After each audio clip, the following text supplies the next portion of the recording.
Jumpa lagi dengan saya pemirsa, dengan saya Aris Pujo Nugroho di mata kuliah material teknik di bagian sifat mekanik video yang ketiga. Nah selanjutnya kemarin dibahas tentang pengujian tarik, selanjutnya kita pengujian impact. Pengujian impact ini dilakukan untuk bisa mengukur ketangguhan dari suatu material. Nah ketangguhan itu adalah untuk mengukur sifat bahan terhadap beban kejut. Nah, beban kejut adalah beban yang berubah besarnya secara mendadak. Nah, bahan yang tahan terhadap beban kejut dinamakan bahan itu tangguh atau toughness-nya tinggi. Sebaliknya, bahan yang kekuatan toughness-nya rendah itu sering dinamakan materialnya brittle. Nah, pengujian impact ini ada dua jenis, yaitu izot dan carpi, tergantung dari metodenya. Nah, energi patah itu atau impact strength, simbolnya E, ini selisih antara energi awal dengan energi akhir dari bandul yang dijatuhkan. Nah, energi patah ini besarnya adalah banyaknya energi yang digunakan untuk mematahkan bahan dengan rumus sama dengan M massa, G gravitasi, L panjang lengan dikalikan dengan cos beta 2 dikurangi cos beta 1. Nah, pengujian impact itu selain untuk menguji kekuatan atau impact atau toughness-nya, itu juga untuk mempelajari pola patahannya dengan pengamatan visual pada permukaan patahan. Nah, patahan itu bisa berwujud getas, patah ulet, ataupun kombinasi keduanya. Kemudian dari uji impact itu juga akan diketahui perubahan kegetasan pada kondisi suhu kerjanya.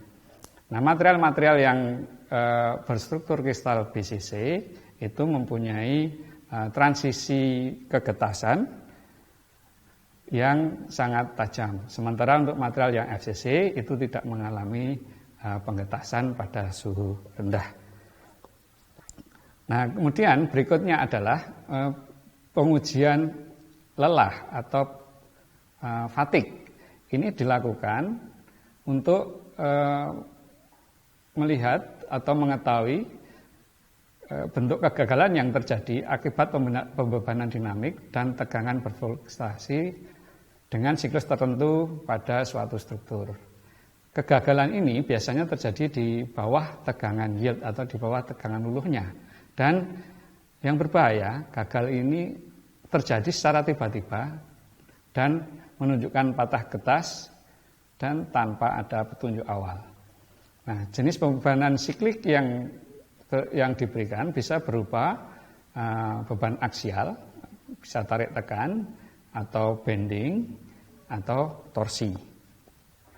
Nah, pengujian fatigue ini biasanya dilakukan dengan rotary bending fatigue test. Rotary bending fatigue test ini suatu material dipasang, kemudian diputar, diberi beban dan diputar.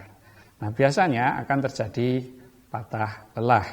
Nah, karena tegangan berulang, maka sering dijumpai pada tegangan kurang dari sepertiga kekuatan tarik statisnya, itu material itu bisa patah.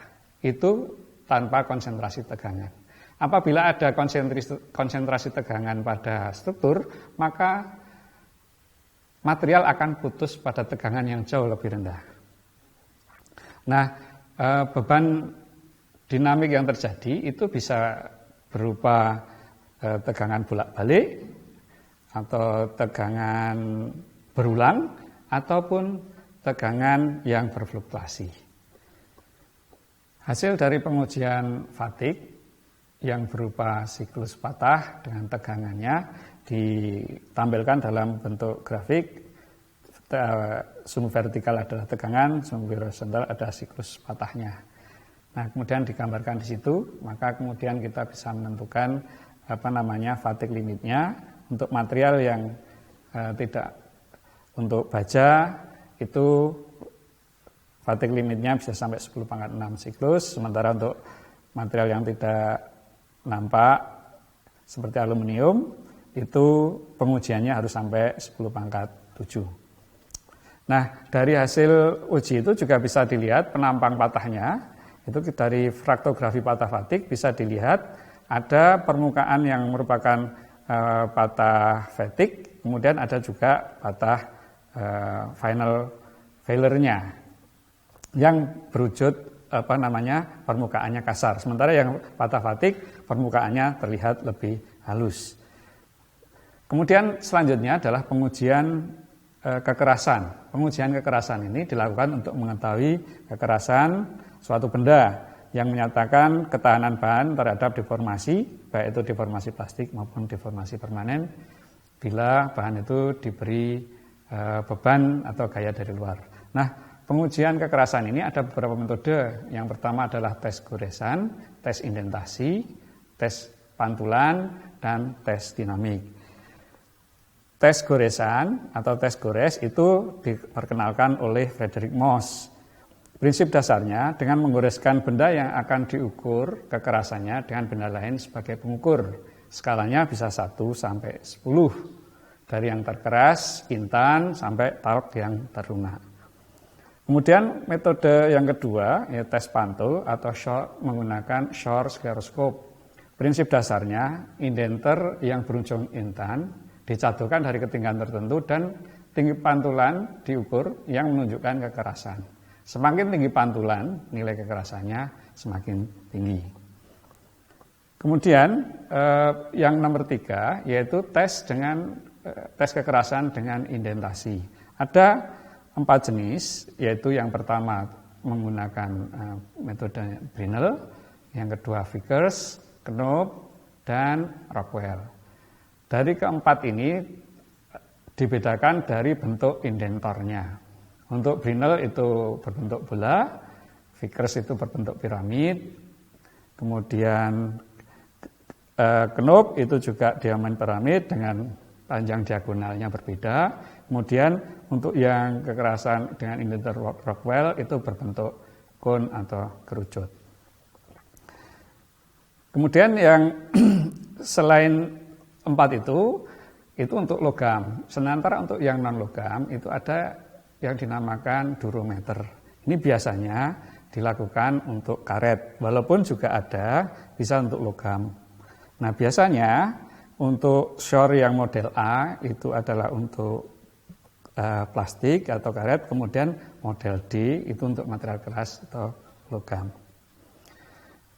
Nah, kemudian untuk yang berikutnya adalah tipe tes dinamik menggunakan istilahnya ultrasonic hardness test. Ini prinsipnya suatu batang dengan sifat ferromagnetik yang berubah bentuk dimensinya pada waktu magnetisasi, ujungnya bergetar pada frekuensi ultrasonik. Nah, pada permukaan metal pada beban 3,3 kg. Perubahan frekuensi pada ujung batang dipengaruhi oleh kekerasan metal yang diukur dan teramati pada skala di alat.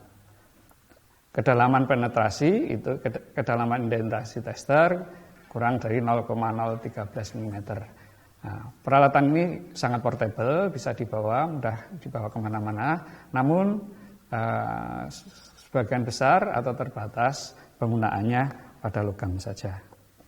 Nah, dari harga kekerasan itu juga bisa diperkirakan kekuatan tarik dari suatu logam. Ada suatu pendekatan untuk mengetahui atau untuk menduga atau mengonversi harga kekerasan material dengan metode Brinell ke dalam kekuatan tarik dari baja. Itu bisa dilihat dari kurva yang konversi kekerasan ke kekuatan tarik. Jadi tegangan tarik itu sama dengan 3,45 kali kekerasan Brinell-nya. Pengujian yang berikutnya untuk pengujian creep test atau uji mulur itu dilakukan dengan memberi pembebanan pada material, kemudian diletakkan pada suatu furnace dan ditahan pada suhu tertentu dan beban tertentu.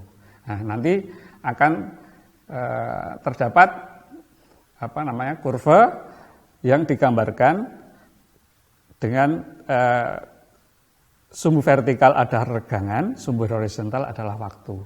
Nah, biasanya yang dilakukan untuk pengukuran itu adalah ada 3 stage 1, stage 2, dan stage 3. Stage 1 dan stage 3 ini non-linear, kemudian stage 2 ini yang linear. Nah, biasanya perhitungannya di stage 2 karena lebih mudah dalam penentuannya.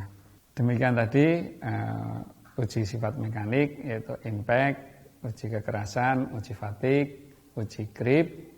Sampai jumpa lagi ke video berikutnya. Assalamualaikum warahmatullahi wabarakatuh.